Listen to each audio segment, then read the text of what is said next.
Le 12 juin 2026, SpaceX est entré en bourse. Valorisation de départ, 1750 milliards de dollars. En une journée, Elon Musk devient le premier billionnaire de l'histoire. Et immédiatement, une question a inondé ma boîte email, est-ce que mon ETF va se retrouver massivement exposé à SpaceX, acheté au prix le plus élevé de son histoire? Je suis libre financièrement depuis 20 ans. Mon rendement annuel moyen ces 13 dernières années, 10,99%, et c'est documenté. Si vous voulez comprendre comment construire un portefeuille ETF solide qui résiste à toutes les grandes nouvelles, le livre est gratuit en description. C'est la méthode que j'utilise depuis 20 ans. Prenez-le maintenant. J'ai traversé la bulle Internet de 2000. J'ai vu des valorisations stratosphériques s'effondrer.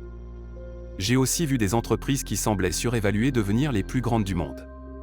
À chaque fois, la même question revenait, est-ce que ça change tout pour mon portefeuille? Et à chaque fois, la réponse était la même, moins que vous ne le pensez, si vous investissez avec méthode.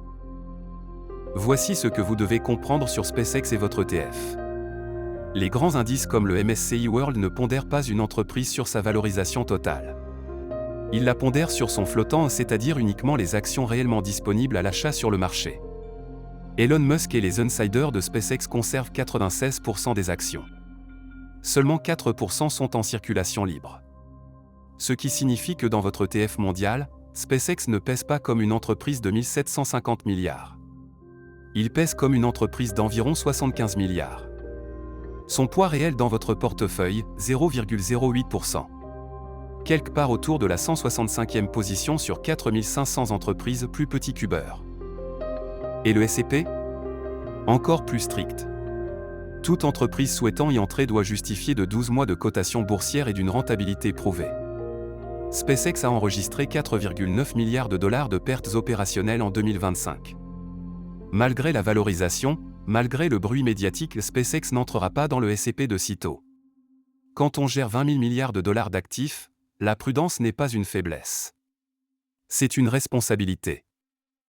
Maintenant voici ce que SpaceX révèle sur une tendance plus profonde que je surveille depuis plusieurs années. Pendant des décennies, les entreprises avaient besoin des marchés publics pour lever des capitaux. L'introduction en bourse était un point de départ.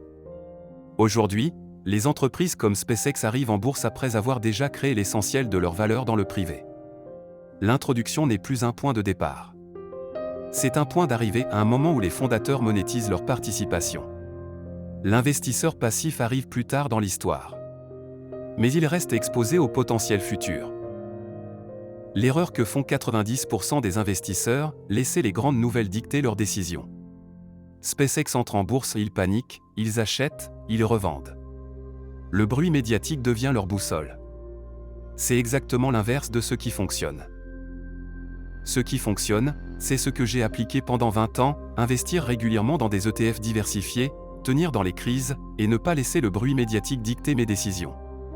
SpaceX en bourse? Une grande nouvelle. Un moment historique. Et pour votre portefeuille, si vous investissez avec méthode, presque rien ne change. Abonnez-vous pour ne pas manquer la prochaine leçon.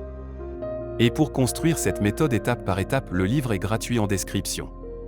Prenez-le maintenant.